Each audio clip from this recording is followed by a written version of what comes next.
Anuário de Segurança registra o maior índice de violência contra crianças e adolescentes da história em 2022. O governo federal anuncia a liberação de R$1 bilhão aos estados do Fundo Nacional de Segurança Pública. E você vai ver também. Depois de 3 anos, o número de turistas estrangeiros volta a crescer no Brasil. E novo programa vai oferecer hospedagens mais baratas. Brasil teve 2.300.000 casos de dengue em 6 meses. O país é responsável por quase 80% dos registros da doença nas Américas. Novos ataques russos a portos da Ucrânia causam prejuízo e morte.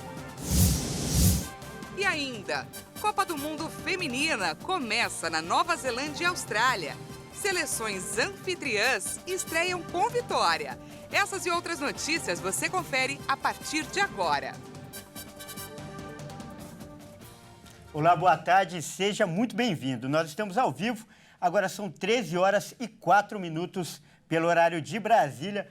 Muito boa tarde, Dani, aliás, muito elegante com o seu traje rosa. Muito obrigada, Kleber. Uma ótima tarde a você que nos assiste. E vamos juntos conferir o que é notícia no Brasil e no mundo nesta quinta-feira. E olha só, depois de 3 anos, o número de turistas estrangeiros voltou a crescer. A quantidade de visitantes no país mais que dobrou nos primeiros 5 meses do ano. De janeiro a maio deste ano, o Brasil recebeu quase 3 milhões de turistas estrangeiros. O número é mais que o dobro do mesmo período de 2022. As visitas movimentaram quase 13 bilhões de reais na economia nacional. A beleza natural do país encanta turistas do mundo todo. Mas os vizinhos argentinos foram os que mais desembarcaram no país neste ano. Em seguida estão os americanos, paraguaios, chilenos e uruguaios. Um dos termômetros do turismo no Brasil são as visitações ao Cristo Redentor, que aumentaram em 34% no primeiro semestre em comparação com o mesmo período em 2019, antes da pandemia. Segundo o relatório anual de impacto econômico do Conselho Mundial de Viagens e Turismo, a estimativa é que em 2023 a contribuição do setor do turismo para o PIB do Brasil vai superar em 5% os níveis pré-pandemia. São esperados cerca de 146 bilhões de dólares injetados na economia nacional, chegando a 7,8% do PIB do país e quase 8 milhões de empregos gerados.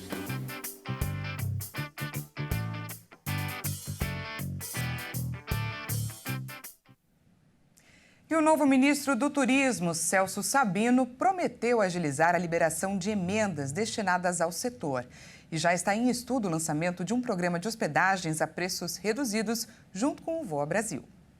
O novo ministro do Turismo, Celso Sabino, que deve assumir a pasta em agosto, afirmou que já pensa em oferecer diárias de hotel mais baratas para os beneficiários do Voa Brasil, o programa de passagens a R$200, que deve abranger aposentados e pensionistas que não voaram nos últimos 12 meses. Ele disse que, além da passagem mais barata, apresentada pelo colega Márcio França, que comanda a pasta de portos e aeroportos, ele pretende dar a oportunidade que essas mesmas pessoas tenham também um outro benefício, com diárias de hotéis mais baratas. Outra ideia de Sabino é obter um tratamento diferenciado para o setor de turismo durante a votação da reforma tributária no Senado para conseguir obter uma alíquota reduzida. Para compensar o baixo orçamento da pasta, Sabino defendeu turbinar o número de emendas parlamentares destinadas a atividades do setor. Ele disse que pretende fazer um trabalho de sensibilização para que os parlamentares destinem mais verba a obras turísticas em seus redutos. O novo ministro afirmou ainda que vai trabalhar para que as obras sejam entregues o mais breve possível e garantir, assim, locais mais atraentes e o desenvolvimento do turismo. Olha só, a gente acabou de ver aí nessas 2 reportagens a grande importância que o turismo tem para a economia nacional, não é mesmo, Dani? Mas, segundo o novo ministro do setor, Celso Sabino, esse potencial ainda pode ser muito maior. Ele, inclusive, fez uma comparação interessante, como nós vamos ver agora. Essas são imagens, nós vamos ver agora imagens da Torre Eiffel, em Paris, que é um dos pontos turísticos mais conhecidos do mundo. E você sabe o número de turistas que passam por lá? Pois é, a gente vai contar agora. São aproximadamente 7 milhões de pessoas que visitam a Torre Eiffel por ano.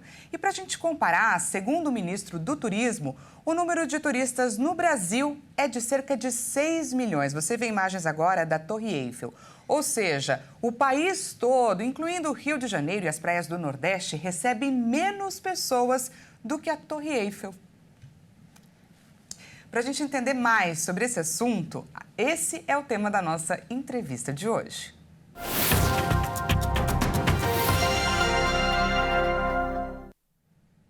E o nosso entrevistado de hoje é o professor Agostinho Celso Pascalíquio, da Universidade Mackenzie. Boa tarde, seja muito bem-vindo, professor. Boa tarde, Daniela e Clever. É um prazer muito grande estar com vocês e com quem nos assiste. Muito obrigado. Boa tarde, professora. A gente que agradece a sua disponibilidade. Olha, a gente acabou de ver essa comparação feita pelo próprio ministro sobre o número de turistas na Torre Eiffel e aqui no Brasil. O potencial do turismo brasileiro ainda é muito pouco explorado. Explica pra gente, professor, por quê? Sim, ele é muito pouco explorado, sim. Em princípio, o próprio turismo interno realmente sentiu muito essa fase de Covid, a fase também de custos, de inflação elevada, né? E agora é que nós estamos, então, entrando numa fase que poderíamos chamar voo de brigadeiro, um céu de brigadeiro, na realidade. E eu espero que o quadro seja esse mesmo, estimular as passagens mais baratas, os próprios serviços, como o próprio ministro Celso Sabino, que vai assumir a partir de agosto, está indicando, facilitar serviços de hotelaria, restaurante, parques de diversões, inclusive, e também existe a possibilidade de melhorar regimes tributários específicos em cima daquelas operações que podem ser contratadas pelo governo e destinadas a estímulos também no setor de turismo. Professor, o senhor falou desses estímulos. A gente viu também nas reportagens que o número de estrangeiros que vieram para cá aumentou. Esses novos programas de passagens e hospedagens de estímulos, como o senhor falou, mais baratos, eles vão atrair também o turista brasileiro, principalmente as pessoas das classes com renda menor e que não estão acostumadas a viajar? Sim, sem dúvida. Essa é a nossa expectativa. E não são programas totalmente desconhecidos dentro do Ministério do Turismo e que, com certeza, conta também com estímulos de 2 outros ministérios importantes. Por exemplo, o próprio segmento de maneira geral, todos os ministérios que têm um pêndulo, uma ação dentro da área de serviços. A cadeia de turismo é muito grande. É interessante, eu gostei muito da apresentação de vocês, porque comentaram não apenas do turismo interno, mas lembraram também, principalmente, do turismo externo, ou seja, a vinda de todos os nossos vizinhos aqui do próprio Mercosul, lembraram o caso dos argentinos, chilenos e outros, e também o turismo interno. Então, o potencial é muito grande. Nós podemos lembrar, por exemplo, que tem coisas que vão refletir quase que de maneira indireta no próprio setor do turismo nacional. Exemplo, redução de impostos sobre cestas básicas, né, sobre os alimentos básicos. Isso também vai gerar alimentos mais baratos, consequentemente, o preço dos restaurantes, dos próprios serviços de hotelaria também são reduzidos dentro do conjunto todo, dentro da reforma fiscal, dentro de alguns aspectos da reforma fiscal que estão sendo analisados. Então, como lembrou o Celso Sabino, nós não temos apenas efeitos, ou não estão analisados somente efeitos dentro do próprio Ministério, mas ações também, como a própria reforma fiscal, colaboram para estimular e aumentar mais ainda o potencial de turismo no Brasil, que sem dúvida é maravilhoso. E nós temos áreas, regiões, cidades que já estão totalmente preparadas, com capacidade para suportar uma grande quantidade de turistas, tanto internos quanto externos aqui no país. Tá certo, nós acabamos de conversar com o professor Agostinho Celso Pascalíquio, que é professor da Universidade Mackenzie. Muito obrigada pela sua participação, professor. Eu que agradeço, Daniela, Kleber, é um prazer muito grande estar com vocês. Prazer é todo nosso. Até mais. Até mais. E olha só, a gente muda de assunto agora para falar de saúde. A Organização Mundial da Saúde fez um alerta sobre a disparada dos casos de dengue na América do Sul. E o Brasil está entre os países com maior incidência da doença. O primeiro semestre terminou com quase 3 milhões de casos nas Américas, entre confirmados e suspeitos. Esse total supera o do ano passado, que ficou em 2 milhões e 800 mil. Segundo a Organização Mundial da Saúde, os países com maior incidência estão na América do Sul. Juntos, Bolívia, Peru e Brasil registraram mais de 2 milhões e 300 mil casos, ou seja, quase 80% do total. No Brasil, neste ano, houve um aumento de mais de 70% no número de casos, na comparação com a média dos últimos 5 anos. Mais de 800 pessoas já morreram de dengue no país somente no primeiro semestre. E uma das razões apontadas pela OMS para explicar a alta de casos é um ciclo, em que a cada 3 ou 5 anos aparecem com mais força. Segundo a Organização Pan-Americana da Saúde, além do ciclo natural da doença, as falhas nas políticas de enfrentamento à mudança climática e os fenômenos como El Niño, que deixam o clima mais quente, interferem nos números. O Ministério da Saúde admitiu que a pandemia de Covid desorganizou o combate nacional ao mosquito Aedes aegypti, o vetor da doença. Houve uma descontinuidade na compra de alguns produtos de inseticidas utilizados para o combate do vetor. Já existe vacina contra a dengue, mas ela ainda não está disponível no SUS. Existem 2 aprovadas pela Anvisa. Uma do laboratório francês Sanofi Pasteur, que só pode ser utilizada por quem já teve a doença, e outra para um público mais amplo, da farmacêutica japonesa Takeda, aprovada neste ano. As 2 têm restrições de idade.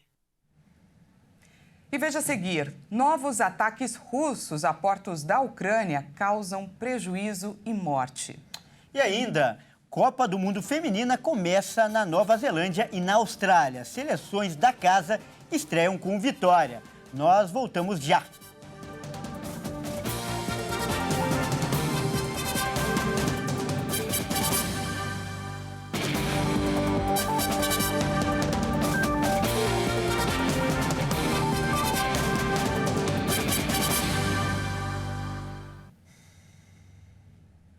Seja bem-vindo mais uma vez. Nós estamos de volta e ao vivo, 1h18 pelo horário de Brasília, e voltamos com uma informação preocupante. Isso porque aumentaram os casos de violência contra crianças e adolescentes. O Anuário Brasileiro de Segurança Pública indicou que a maioria das vítimas tinha até 13 anos. O número de mortes violentas intencionais de crianças e adolescentes caiu no Brasil. Apesar disso, a violência contra os menores apresentou altas superiores a 15%. De acordo com os dados do Anuário Brasileiro de Segurança Pública 2023, o número de óbitos intencionais de crianças e adolescentes no país caiu de 2.556 em 2021 para 2.489 em 2022, uma redução de 2,6%. Os dados foram divulgados nesta quinta-feira. O anuário revela que entre os mortos de 0 a 11 anos, 45,9% eram meninas e 54,1% meninos. Essas mortes, segundo o FBSP, foram decorrentes, sobretudo, da violência doméstica e intrafamiliar. Já entre as vítimas de 12 a 17 anos, 89,7% eram do sexo masculino e 10,3% do sexo feminino. Já os casos de violência contra crianças saltaram de 45 mil em 2021 para 51.971 em 2022, uma alta de 15,3%. Por faixa etária, foram quase 41 mil vítimas de 0 a 13 anos. Dessas, quase 7 mil tinham entre 0 e 4 anos, mais de 11 mil vítimas entre 5 e 9 anos e mais de 22 mil crianças entre 10 e 13 anos. A maioria dessas vítimas eram de todas as idades, pretas e pardas. O governo federal vai antecipar a liberação de R$1 bilhão do Fundo Nacional de Segurança Pública aos estados. O anúncio foi feito hoje pelo ministro da Justiça, Flávio Dino. Pelo Twitter, o ministro Flávio Dino informou que o repasse autorizado pelo presidente Lula vai começar a ser feito já a partir da próxima semana. O valor de R$1 bilhão estava represado nos cofres públicos entre 2019 e 2022. Em 10 de março, o governo federal estabeleceu novas medidas para dar fluidez à execução do dinheiro que estava represado. Dino informou que o repasse vai ser feito em parcelas. E, segundo o ministro, os estados têm ainda saldos disponíveis de cerca de 2 bilhões parados no Fundo Nacional de Segurança Pública. Criado em 2000, o fundo tem como principal objetivo apoiar projetos de responsabilidade dos governos estaduais e municipais e do Distrito Federal na área de segurança pública, além de projetos sociais de prevenção à violência, desde que estejam de acordo com o Plano Nacional de Segurança Pública. Entre as iniciativas que podem ser financiadas estão o reequipamento das polícias estaduais e o treinamento e a qualificação de policiais civis e militares e guardas municipais. O fundo é administrado por um conselho gestor, composto de representantes do Ministério da Justiça, do Ministério do Planejamento e Orçamento, da Casa Civil, do GSI e da Procuradoria-Geral da República. Vamos agora com os destaques internacionais. Os ataques russos em áreas portuárias ucranianas continuaram pelo 3º dia seguido. Uma pessoa morreu e 27 ficaram feridas após um bombardeio em Odessa. A escalada de tensão acontece após a Rússia encerrar o acordo que permitia exportações pacíficas no local. A Rússia voltou a atacar os portos da Ucrânia no Mar Negro nesta quinta-feira, na 3ª noite de bombardeios desde que Moscou se retirou do acordo para exportação de grãos, um pacto crucial para a alimentação mundial. Pelo menos 20 pessoas ficaram feridas na madrugada em bombardeios contra as cidades de Odessa e Mykolaiv, na costa do Mar Negro. O prefeito de Mykolaiv afirmou que pelo menos 5 prédios residenciais sofreram danos durante o ataque. Esta foi a 3ª noite consecutiva de ataques na região costeira, desde que Moscou se retirou do acordo que permitia a exportação de cereais ucranianos pelo Mar Negro. O pacto expirou na segunda-feira. A Rússia advertiu na quarta que vai considerar como possíveis alvos militares os navios que seguem em direção à Ucrânia depois do fim do acordo. O início da ofensiva russa em fevereiro de 2022 provocou o bloqueio dos portos ucranianos no Mar Negro até julho do ano passado, quando foi assinado um acordo com mediação da Turquia e da ONU, que foi prorrogado em 2 oportunidades. Mas na última segunda-feira, o Kremlin anunciou a saída do pacto depois de meses de reclamações da violação de um dispositivo do acordo para permitir a exportação dos produtos agrícolas e fertilizantes russos. E agora a gente fala de Copa do Mundo, porque começou hoje a Copa do Mundo Feminina. E a cerimônia de abertura que começou da Copa do Mundo Feminina na Nova Zelândia foi marcada por muita festa e também por danças típicas. E dentro de campo, a anfitriã neozelandesa estreou fazendo o quê? História. E conseguiu a sua primeira vitória contra a forte seleção norueguesa.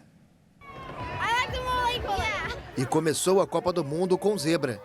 As mulheres da Nova Zelândia surpreenderam nesta quinta-feira ao baterem as norueguesas, consideradas favoritas no Grupo A, no jogo de abertura do torneio. O placar magro de 1-0 com gol de Hannah Wilkinson levou à loucura os mais de 40 mil espectadores que desafiaram o frio em Auckland. Antes da partida, os presentes respeitaram 1 minuto de silêncio pelas vítimas de um tiroteio ocorrido na cidade, que deixou 2 mortos, além do atirador. As neozelandesas dominaram as ações em campo, mas tiveram dificuldade de converter as chances criadas. O único gol saiu no início do segundo tempo e o time da casa ainda teve a chance de ampliar o placar em cobrança de pênalti, mas a volante Rhea Percival acertou a trave. Filipinas e Suíça completam o Grupo A e entram em campo na próxima sexta-feira. E no jogo das 8 horas, a outra anfitriã, a Austrália, abriu o Grupo B contra a Irlanda em Sydney, na Austrália, e venceu por 1-0 com um gol de pênalti de Keatley aos 6 minutos do segundo tempo. A Austrália jogou sem a principal jogadora, a capitã Sam Kerr. A atacante de 29 anos foi eleita pela FIFA a segunda melhor jogadora do mundo de 2021 e sofreu uma lesão na panturrilha durante os treinos. O jogo marcou também o novo recorde de público de uma partida de futebol feminino na Austrália. O Estádio Olímpico de Sydney recebeu 75.784 pessoas. E a expectativa é grande para segunda-feira, não é, Kleber? Que a seleção brasileira entra em campo? Isso mesmo, Dani, verdade. Olha só, segunda-feira a estreia do Brasil contra Panamá. E a gente está aqui só na expectativa. Verdade. E essa edição fica por aqui. Eu agradeço demais pela sua companhia e convido a continuar ligado em nossa programação. Não se esqueça que daqui a pouco eu volto com mais notícias a 1h50. Espero por você. Até mais.